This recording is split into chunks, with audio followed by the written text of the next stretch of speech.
and I'll be constantly squeezing it because I'm so nervous. Oh, no. Yeah. Okay. So, like, maybe we should, like, ground our feet. This is a perfect chair for grounding, actually. Isn't it? Right? It is a nice chair for grounding. Like, breathe in. Like that. So, welcome to In the Act. It's a radio program on process in the creative life. Creativity does not just start and stop with artists. We all make aesthetic or guiding decisions. Our aim is to talk through the process and investigate how we choose to express ourselves and live creatively. We are connecting with people about their lives. That is the subject of our show. Broadcasting from Mead Public Library in Sheboygan, Wisconsin on Mead Community Radio. I am Erica Hunsinger, and this is In the Act. And today's guest on In the Act is Kaitlynn Kiela. Hi. Hi. Thank you for being here. Thank you for having me. So we've talked in the past a little bit about creativity in micro and macro ways, I think. Mm-hmm. And I think that I was re-listening to one of the first interviews that I did. Actually, I think John interviewed me. And I was talking about that creativity, I think, hinges so much on play and fun and like investigation and just like intuitive moving in some ways.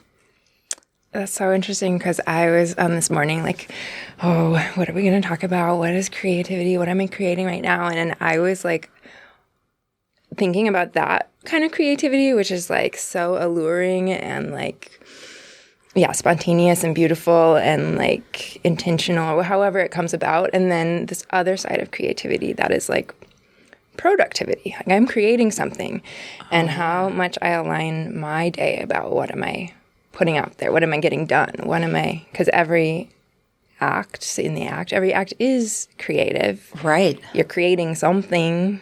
Right. But so much of it can be like not that. Creating something beautiful, creating something like impactful. It's more just like create. Check, check, check. Like a to-do list. Yeah, that's what I was thinking of when you were talking. I was like, oh, that's like a to-do list. Yeah, but that one's not the fun one. Right. Well, I guess it can be. It could right? be. But if it's not. Yeah, those really skilled creative people. Like, look at my day. It's so beautiful. Oh, I don't know any. Do I know? I'm not sure I know any of them. They like know exactly how to create, how to craft their time management and put in the things that they need to be, and it has boundaries so they get what they need to done, and then they also have flexibility so that they can change things around, and they just float through life like a dream world. Oh my gosh, that do does those people sound exist? I'm not sure. I think they do. I totally think they do, and I think that. What did you talk about? Like time management? I was thinking about organization when you were talking about that. Like that just seemed so like highly organized and non-intuitive. Like it's a template that you have to like put around yourself to create these boundaries to then allow for play to happen within like the day and for productivity to happen the day. I guess when you're talking about that, I was thinking about that there's got to be a balance between the two. Yeah, I think definitely a balance. And yeah, to create time for the playfulness and even to, whatever the medium is that I want to create in, I need to like prioritize that in a day to be able to do it. Right. Or even to do nothing, to create a space of nothingness. Oh my gosh, which I think is so underrated. Right. And so important. It's the reflection piece that's mostly missing from the creative process, which life or, like item, object, project, or just your whole life. Like there's that piece where you need to silence and reflect and be. One of my friends made this one of my favorite pieces ever. It was like this big recliner with the feet up And there was like I think it was the Wilbur Wright brothers, like doormat, like at the base of the chair was something like "You Can Fly," or I don't know, something about flying. And then there was like these paper, like crumpled up pieces of paper in a waste paper basket. And they were floating like above, like these individual pieces were like swirling above the head and then into the basket. But you didn't know if they were going in or if they were coming out. And I think that it's both, right? And that period, like the whole idea of the act of creativity is also sitting back and being in this recliner, like reflecting, feeling that comfort or non-comfort, but somehow finding a calm place to allow for like not generating something.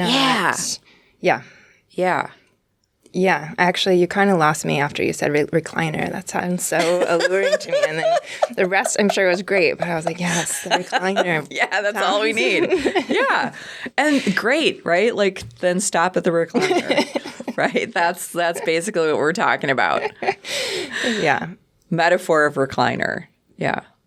Yeah, actually, my intention, like I was doing all these, trying to set intentions, probably back in December, January, that classic time to have intentions. And it was about just creating space and like not filling it right away. And however many different ways I could do that. So anytime I was feeling like really overwhelmed or just like that go, I was like, no. The space part. Remember the space part. Wow. And I don't actually remember any of these times happening, but the idea was if I had the space, that time to like consciously recognize it and be with it. Yeah. I think more often than not, it does get filled before I take a second to notice it. Yeah. It's hard. It's a practice. It's really hard. Mm-hmm. And yeah, I guess I was thinking from not just the physical space, but the emotional or psychological space, even in conversations, right? I am a filler. If there is space or shelves or anything, I will fill it up. If there's like a moment of pause, I have to like really like bite my tongue and recognize that there are other people to say worthy things can be, not that they don't, that sounds really awful, but that I don't have to fill the space. And I think so much of it is anxiety too, of trying to fill, because filling or having things full feels more like abundance maybe, or that you get everything seen or out. Sure. I'm not sure, but yeah, or like, that uncomfortable silence in conversation that doesn't have to be uncomfortable, but you're like, shouldn't somebody be saying something? Yeah. Yeah, I definitely feel that because I appreciate those silences so much. And I mean, because I know you, like I notice when we have a second, I'm like, okay, this is good. Let's just breathe here. Yeah. Because I know everything is okay. Right. But like in a group of people maybe we don't know, or like I do these yoga programs once in a while and we have like a silent lunch and it's an hour and you're just supposed to like eat and appreciate your food and taste every flavor and then have the time to yourself. But you're still in the room with other people. Yeah. And I find myself so uncomfortable. Really? And I'm like leading it. So I'm like, need to make it comfortable. But it's just like, okay, so the rule is we're not talking. That's like the best rule in this sort of situation. I'm not making small talk or figuring out what to say or how to navigate an idea or a conversation. It's like the ultimate freedom, but at the same time, like so unusual. Yeah. To be in a room of people not talking. Yeah. I personally love it. I've been to them, and I actually went to these like weekend retreats in this nunnery in Chicago where it was like silent. You couldn't talk to anybody. Yeah. And it felt like a ticket. I was like, here's a ticket. You don't have to talk. In fact, don't talk, Erica. And it was so freeing. Yeah. In some ways for someone who's like impulsive. Yeah.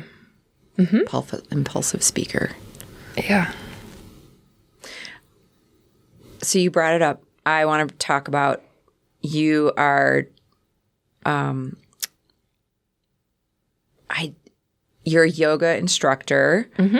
You owned Plymouth Yoga for I don't know how many years. 7.5. 7.5 years. Wow. Mm-hmm. And there's been some shifts too, like flexible shifts into like changing it. Is it now a cooperative then that just happened, or are you? It's like right now in that transition space, and probably by the time this goes out, we'll be officially totally shifted. Right. I feel like we still haven't said what it is, so it's like it's everyone on the edge of their seat. Yeah. We're forming a yoga cooperative. So this was actually stemmed completely out of that intention at the beginning of the year to create space, because I don't know. Well, this is a little tangential, but during the pandemic, because there was like that reflective time where for at least a minute everything was shut down. So it's like there was space, and then that like, well, how am I living my life? What if I die this year? Like, what am I doing with everything? Anyway.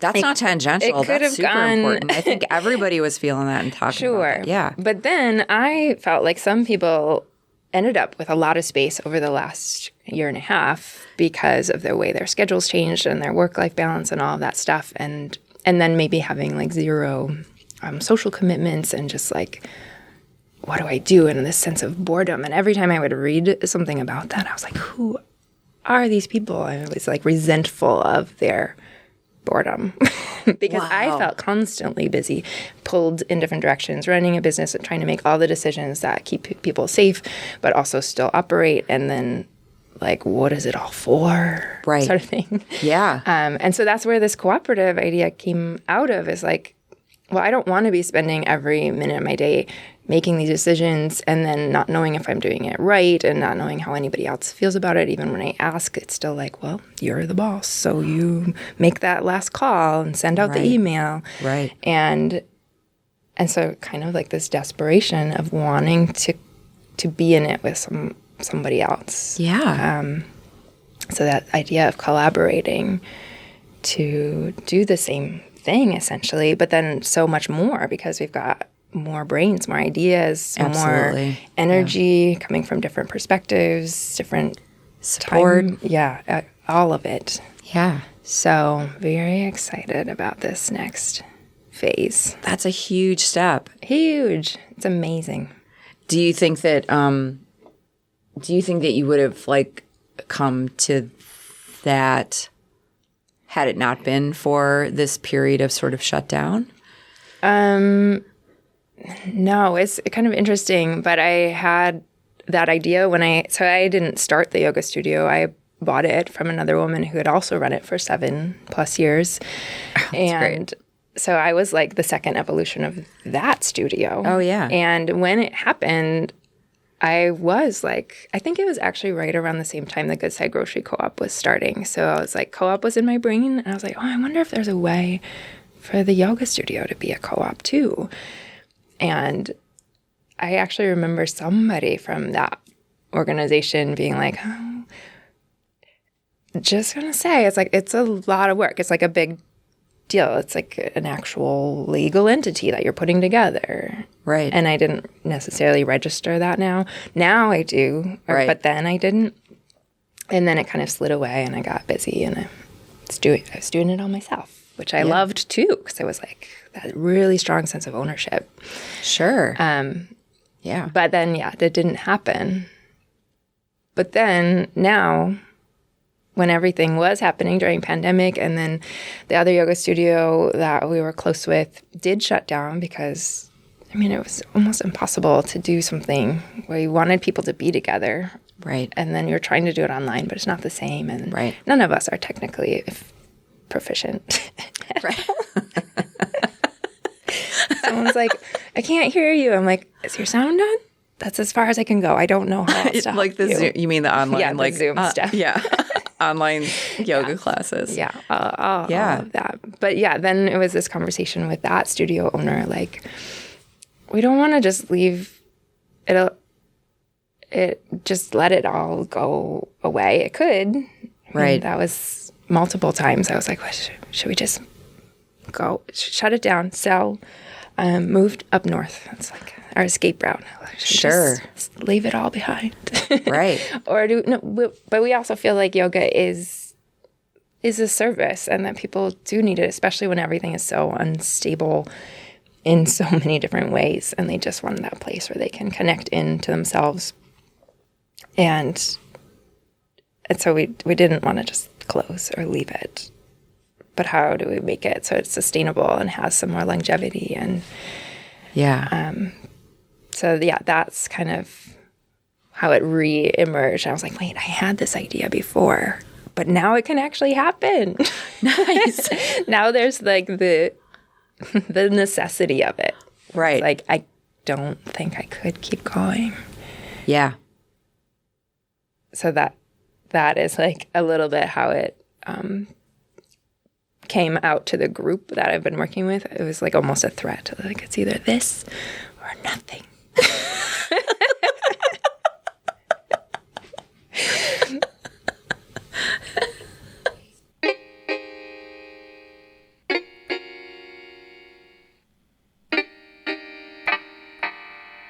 All right, easy peasy. Easy peasy. How you feeling? I'm just gonna breathe a little bit here. Yep. Started off as more like marbles moving around in my stomach. Now, not as much marbles. Welcome back to In the Act. We're here with Kaitlynn Kiela. Sorry, I should have. I'll slow that down. I'll slow that roll. It's a little aggressive. I tend to be a little aggressive sometimes. We're starting again. Right. Sorry. Give me a heads up. Just relaxed. Right. Let's relax again. We can do this.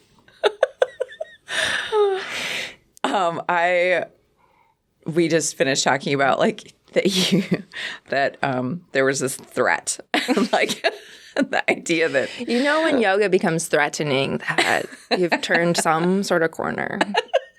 Yeah, right. I don't know how many layers of like enlightenment there are on that path, but there's definitely one that's labeled threatening. The threat level. The threat level, like yoga threat. That's so good. Oh my gosh. But that, I think that, and talking about like linear decisions versus flexible thinking and planting seeds, I think so much of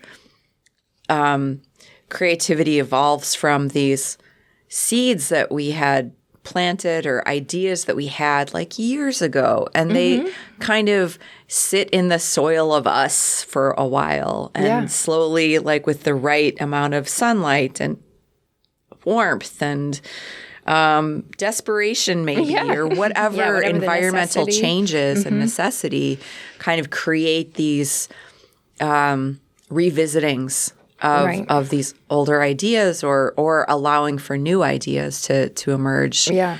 And that totally happens in real life, nature, seeds. Yeah. Like, some of them take years to germinate. Or you'd need a fire to burn everything down and then reemerge. You need that space cleared. Yeah. Fire is probably like a trigger word right now for like communities. But sure.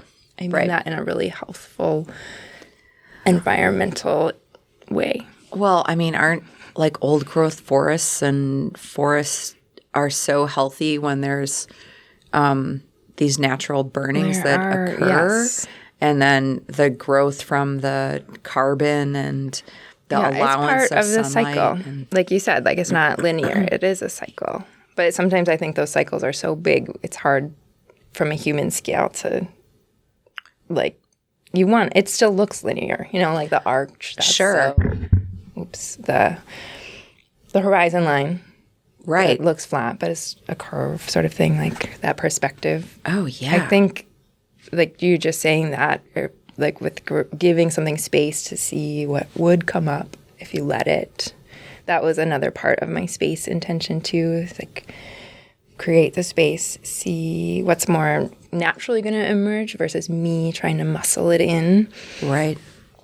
That kind of forced creativity. Yeah. Yeah. Oh, for sure. Yeah.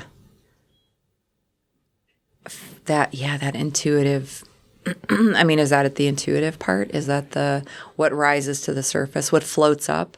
Mm-hmm. What are you recognizing now? What, funny in this moment, probably because you're here and I'm making associations as well, but within meditative practices, right, when you're just focusing on your breathing, if you're sitting and trying to just be with yourself, and when thoughts come in, recognize them, acknowledge them, and then let them go. Mm-hmm. That sort of process feels very similar to what we're talking about. Right.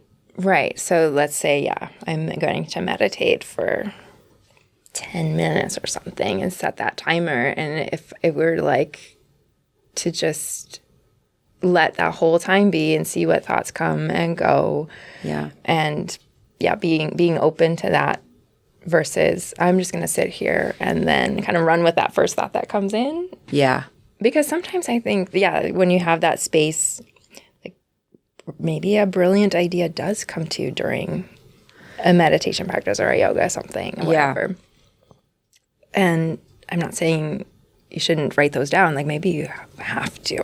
Yeah.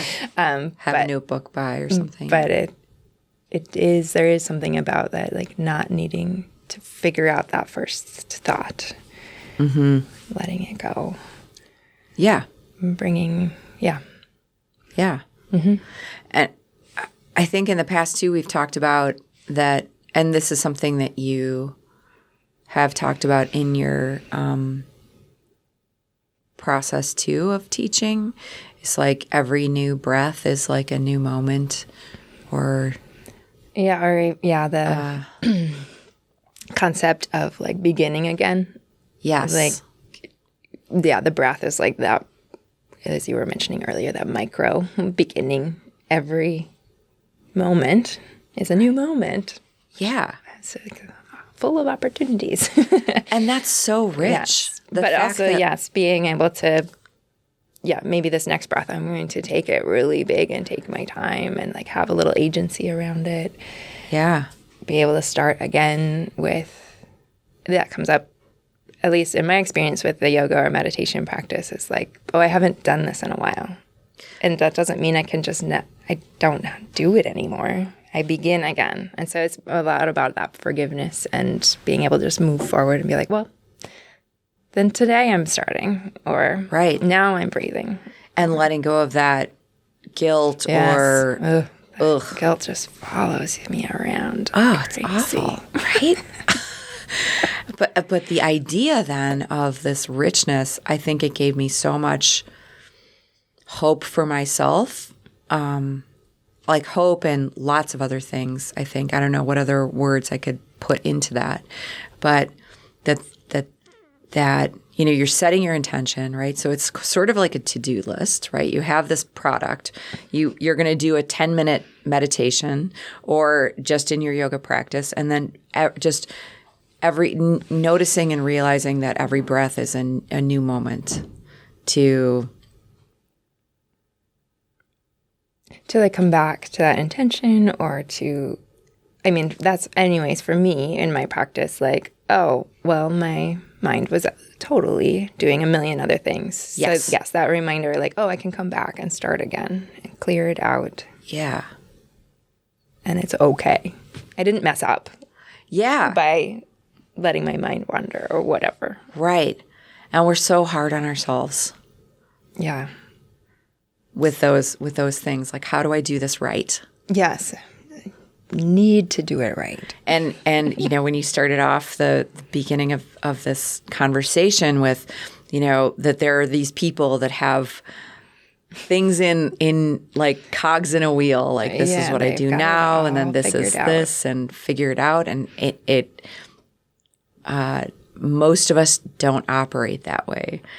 And to give ourselves that space to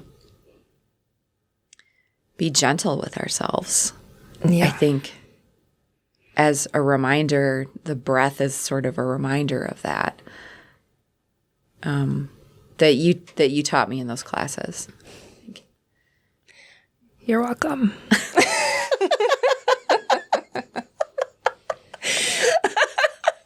Yes. No, I was thinking about this too, just in like creating, and like what I do professionally is creating that space for others. Yeah. But it's not me. Like the end results for me is that, say, a yoga class that I put together. But the end result for a student, someone practicing with me, is their own creation. Like I'm not creating their experience. Right. But I'm creating a space for them to have an experience. Yeah. But I think sometimes, well, like I just said, like, you're welcome very much. I did that for you. But that is just, it's so, I think sometimes it gets, whatever, convoluted that way. Like, Yeah. It's sort of a Venn diagram. My teacher did this and I can't do it without them. It's like, no, you did this. You created it. Right. And giving the ownership and power back to the individual is important. Yeah, critical, I think. Yeah. And maybe especially for people who don't recognize that they are a creative being. They Yes. put that on to people who are artists or designers or Right. seem more creative by nature. But it's like, no, you just created that Right. yourself. Did you go to like a clear open space that you enjoyed, or did you feel something different in your body you never recognized before? Yeah. Did you come up with like a solution to something? Like you did that. Right. And you even came to your practice to do that. Right. I just happened to be there. Well, okay. Yeah. And that's one of the reasons why I wanted to do this program, is so that I think people have such a idea that their lives, if they're not in a creative profession, like you were talking about, doesn't involve or allow for creativity. And because we've been so brainwashed to define what creativity is, and that it's only for the fine arts, right? Not for crafts, not for yoga, not for business, not People for... don't even think crafts are creative anymore. Gosh. But builders and Yeah. teachers and... Oh my gosh, teachers. What a craft, Sure. right? What a skill. Yeah. That's an art. Yeah.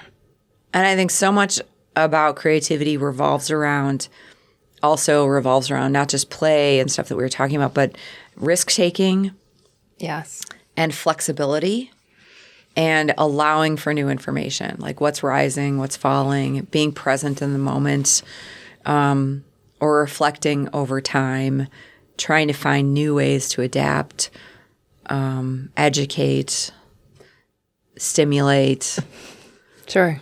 create, sit in a lounge chair. Yeah. Yeah. What do you find inspiring? Or what inspires you? Or where do you find inspiration? You can answer any one of those in any way you want to. Must use the word inspire in my answer. You know, that was like such a bad question. Yeah. All right. Whatever. Yeah. I don't know that I have I don't know an answer to that question. I remember taking some time last year, wanting to kind of just be open to avenues of inspiration and kind of setting that as, like we said, like a intention or a seed. Like, I don't know where information is coming from right now, and it's all over the place, but I want to be open to those ideas. Yeah. In any kind of creativity. It's like, I guess I'm very work-oriented, so I would love to have space to do crafts as a creative. Yeah. Crafts and cooking and doing that sort of thing.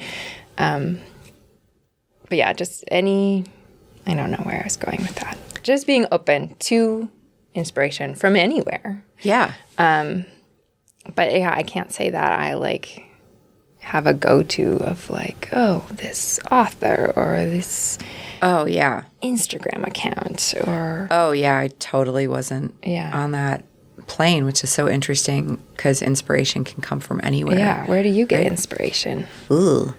I think from the outside. Mm-hmm. And I don't spend enough time outside at all. But I think my deepest core inspiration is water. Sure. I need to be around water, be in water, think about water, read about how people sail on water. Yeah. Scuba diving. I don't sail. I don't scuba dive. But I read about those things or like sunken ships, aquariums, anything underwater. I think that I think part of the idea for me is the idea of floating and feeling less heavy. Sure. So there's it's not just on top of the water. I think it's more like within actually like an environment that I wouldn't be able to live within if I were in it. But the idea of suspension. You're part of it because we are so much water. So maybe it comes with that feeling of merger into the natural world or something bigger. Yeah. I find that too with outside environments. Well, particularly, more natural environments where I'm not necessarily looking to get inspired outside, but that's where I do get more space and where my head can clear for things to come in. And whether I'm inspired by a seed pod or something I actually see, or if it's just the fact that, I had a second. Yeah. Yeah. I had a second where I wasn't doing something. Right. It's just being outside. Yeah. Yeah. That feels so nice. It does feel so nice. Even just taking that moment and thinking about it right now. Yeah, I'm there. Same. You're somewhere watery. No, actually, I was outside. I was looking up at the sky. In a recliner. Yes. Yeah, and probably space and then, open water, outer space or sky that just inherently gives you that open feeling too. Thank goodness. Thinking so we can go outside? Yeah, and that there's sky. I mean, when you were the fact that there's an open space above us. Yeah, I could not live in a cave underground. Oh, no.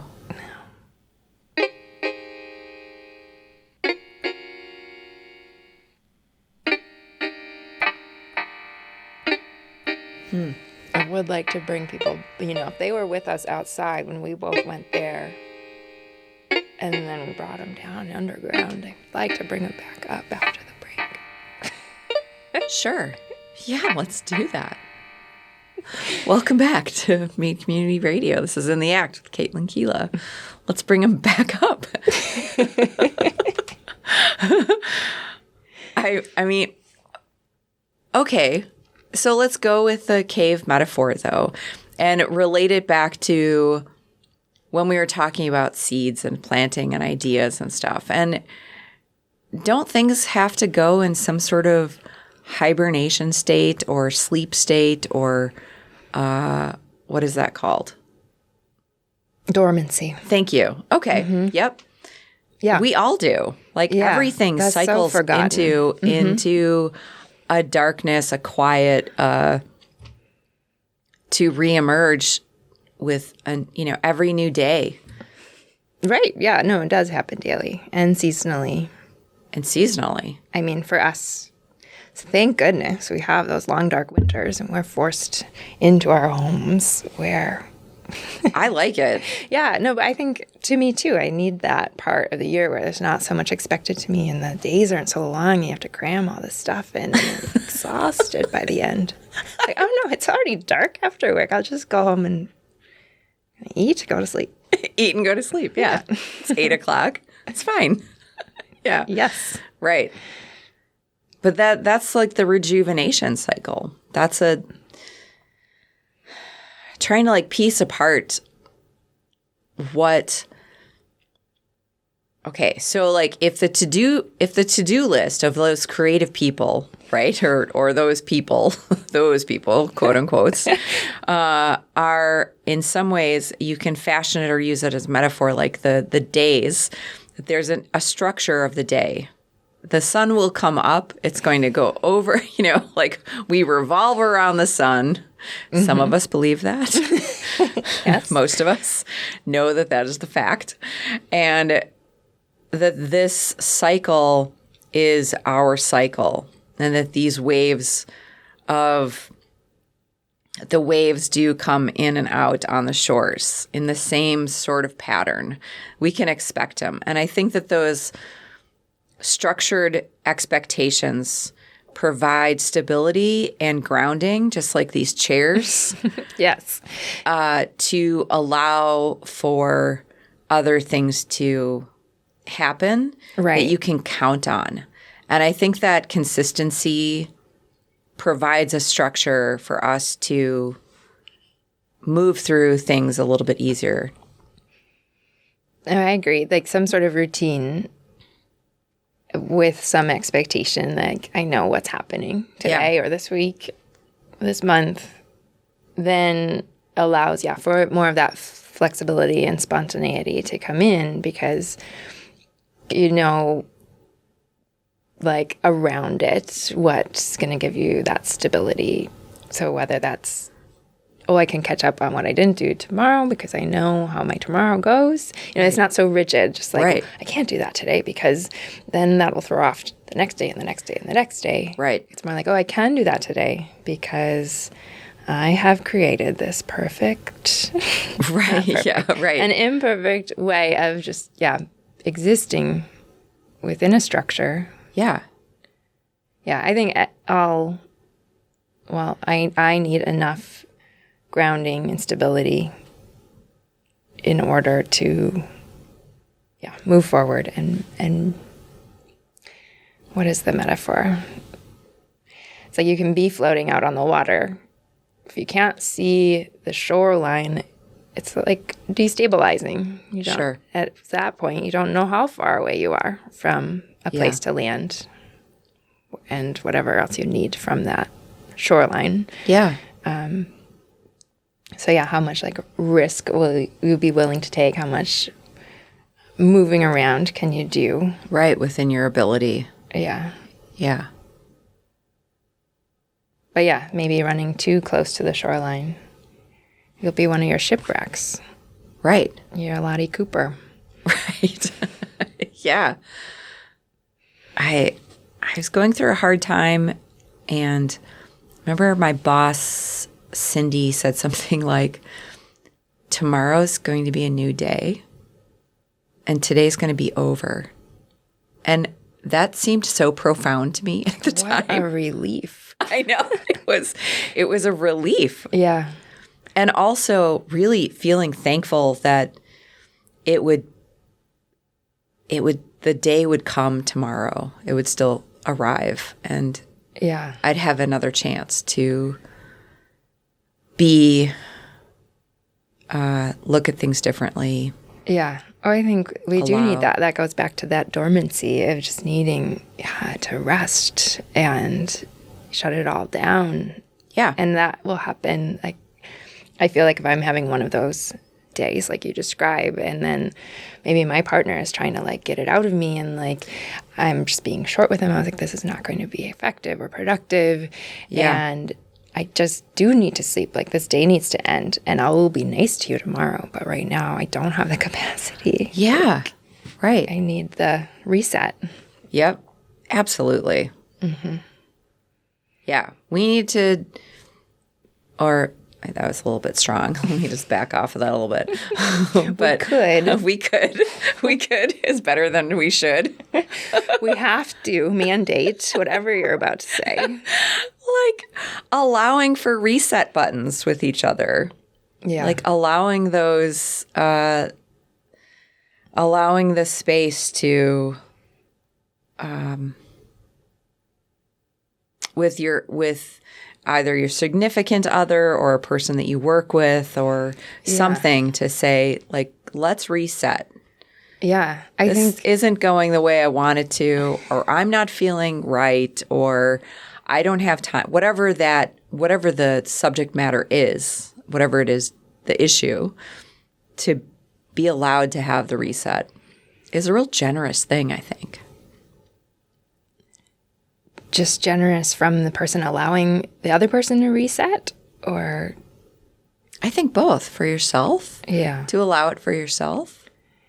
I think it's so necessary. I don't know if it's just like that lack of communication that many of us struggle with, where it's like, well, I'm not going to talk about what just happened because it was uncomfortable, and talking about it will be more uncomfortable. Right. And requesting a reset is just like, who do you think you are? Like, Sure. Right. Yeah. but then, the alternative is just like shoving it down and either pretending like everything is fine, or like cutting that person off, like avoiding them because you don't want to like feel those things again, or Sure. I know I misbehaved or I messed up, and instead of resetting, just like revert. Yeah. And then you miss out on that continued relationship with that person. Yeah. Yeah, resets I think are Reset. necessary. I mandate the reset button. Yeah. I mean, don't overuse it. Yeah. Right. Because, when you were talking, being present is also really important. But it's that finding the balance of what is going to make sense for you. Yeah, that is one. Not too close to the shore, not too far away. Yeah. In the middle of the ocean or lake. Yeah. But still feeling like you can leave the shore, right? Yeah. To go out a little bit. Yeah, I think being present in those situations is one practice that I've been exposed to. I'm not saying that I'm proficient at this, but it's so easy to be like in bed at night thinking about the day and being like, oh, I wish I had handled that differently. Oh, sure. But kind of being able to say that at the time that it's happening. Yeah. And then actually, like at some point when you get good at this, like verbalizing that, like, oh, I wish I had said that differently. Like to the person that you just said it to. Sure. And just like recreate that moment. Like do the reset right away. Like while you're thinking about it in bed? No. That's sorry. how it starts. Okay, like, okay. But yes, I think that is actually part of the practice too. In bed, like just imagine that you did that differently. Oh. So you have that as a thought in your head. Sure. And then maybe next time you will think of it sooner. Oh, sure. You're like practicing. You're like setting practicing. yourself up for a more successful or how you want things to go or integrated or respectful way for yourself and for others. Right. Yeah, you're like doing the things that you wish you had done mentally. But then eventually you encounter that situation again. And if you can think of it before bed, Yeah. You can call that person or write a message or yeah, if you think of it like right after you said it, you're like, I don't think I said that right. I don't think that didn't go well. Yeah. Let me rephrase. Let me start over. Yeah. Yeah, the reset button right in the middle of those things. Right at that time. Yeah. Yeah. But I think that can be hard. Like sometimes we need that reflective space in between before we realize. Yeah. This is not going well. But that's where, like you mentioned, like being present. If we're in that present, we know it's not going well. I feel it's not going well. And then just to say that. Yeah. This is not going well. Yeah. Sometimes that helps. I think acknowledgement usually does. I think sometimes there can be an elephant in the room. Is that the thing? Is that the saying? There's an elephant in the room. A saying. Or something. A saying. Sorry, the saying. That is the saying. I mean, I don't know if it's the saying you were thinking about, but yeah, to acknowledge then people it. just kind of like walk around it or skirt the edges of the room because there's this giant topic right in the middle that you just avoid, and it makes it so awkward to share, engage, and communicate with other people when you know that there's this giant piece in the middle, and to acknowledge that, yeah, we both see this because we're both here with it is also a risky move and creative to be able to do like that. Recreating, to me, maybe for people, it's recreating like what would just be like, okay, I'm not going to say anything. But it's like, no, I am going to say something. And maybe you see this elephant very differently than I do. And then we'll have a conversation about it. Right. And maybe understand the elephant or each other differently. Absolutely. Yeah. Ooh, I like how this like evolved into communication and Yeah. being present with yourself. And I like sometimes really forget about that part. There's a few authors, I think, in the yoga world that are like really just emphasize this is about relationship with others. Like our existence is about relationship with others. So even though our practice is like extremely personal and interpersonal to the self, like a time to go inward, the ultimate result that we're going for is to like coexist with each other better. yeah, And that does rely on communication. It's absolutely. like communicating with the self, understanding the self, and then being able to communicate with others effectively. Yeah. And yeah, construct that like conversation in the moment. That is creative. And being able to change directions intentionally and make it better. Yeah. Or stop it, right? Yeah. I think that's what's going to heal everybody more. I mean, isn't that when you talk about, right? I mean, but isn't that like also formal elements that are talked about in art? Like editing, right? Editing and composition and Probably value you know and more about contrast. that than I do. Yes, those all sound like things. But that's all about like that's sort of metaphorically then what we're talking about. Yeah. In communication and relationships. And I mean, that's my pull for it, but yeah. Yeah. Yeah, because a conversation and a relationship, are things that are creative and continue to get created. Right. With all those values. It's not just like... As long as we're alive. It's not like you're just reading a dialogue or a script that's like, you say this, I say this, you say this. Yeah. It's not flat. No. Yeah, we're dimensional beings, complex, layered, full beings, each and every one of us. Whew. I agree. Hey, when you just were talking about the author or yoga books, do you have any that you recommend or that you like? Well, I'm not really good at that question, answering that question. But the one that made me think of that like idea of relationships was Richard Friedman. Richard Freeman. Okay. And I've not even read him super thoroughly, but that is just what came to mind. And that's okay too. Like we can pull seeds from people and I just ideas. feel like when I'm at a library, I should feel well read. Oh, that's that should thing that I think we're not supposed to do. Also, No, we should not. We should not say should. But I think there was another book about like chakras and psychology. Oh yeah, Anodea Judith is. What is her name? Anodea Judith. Okay, and she has a few books. She's a psychologist and a, I don't know, chakra expert. right. So she has one book in particular that I have really connected to, and I can never remember which order it is. It's like Eastern body, Western mind. Yeah. Western body, Eastern mind. The first one sounded more I right. think the first one.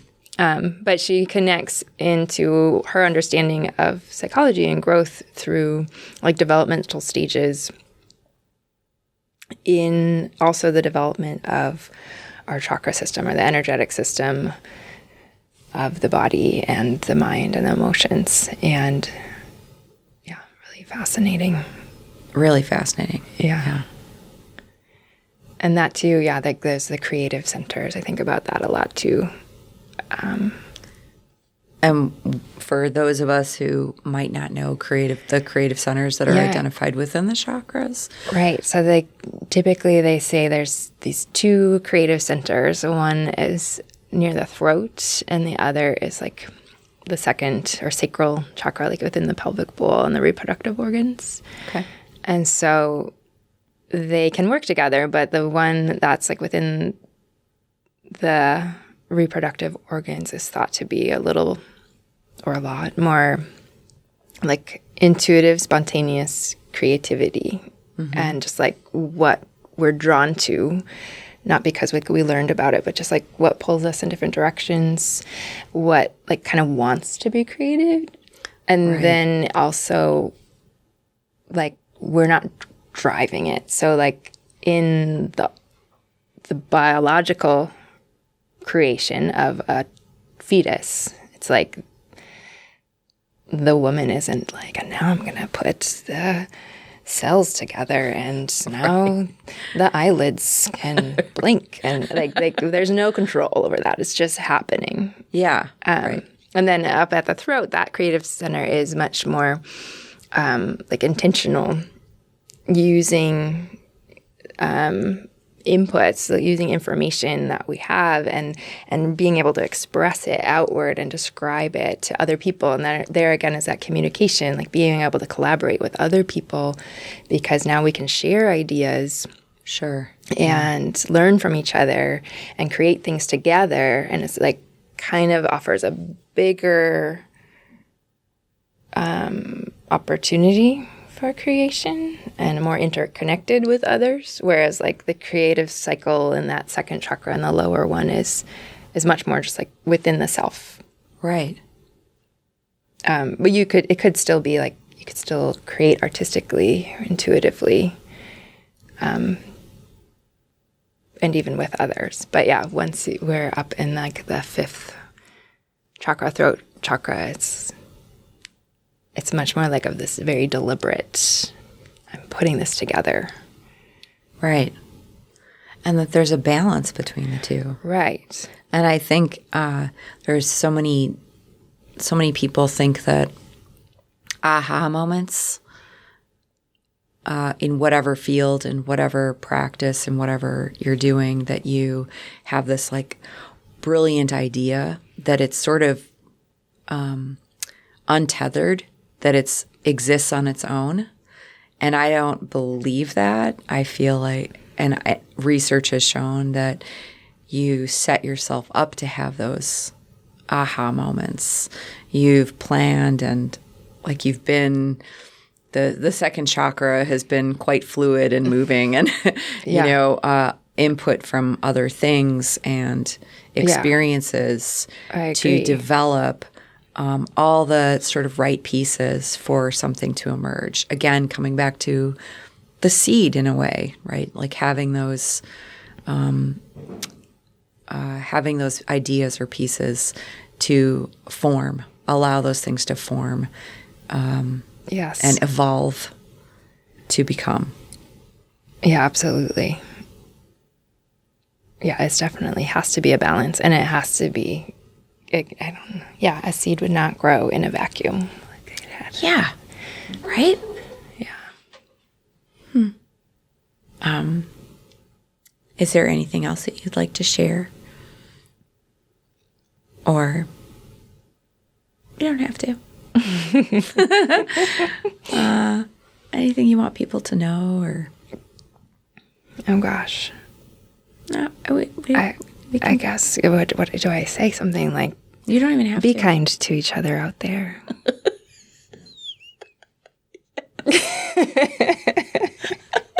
Be kind to each other out there. That was so sweet. Yeah. Yeah, and be kind to yourself. Yeah, be kind to yourself. Don't forget that part. That part comes first, actually. Right? Yeah. Yeah. Okay, start over. Be kind to yourself out there. So great, Kaitlynn. It's so great talking with you. Thanks for having me. And how will people be able to get a hold of you if they want to contact you? Cool. Well, this is also part of the shift in the yoga co-op. So, Beep, whoop. oh, Sorry, go ahead. it's over. Okay. No. Yeah. No. Sorry. I could just send people to the yoga cooperative, which is www.sheboygancountyyogacoop.com. Perfect. Okay. Thank you so much for being here with us and talking with me this morning. You're welcome. Thank you for such an enjoyable experience.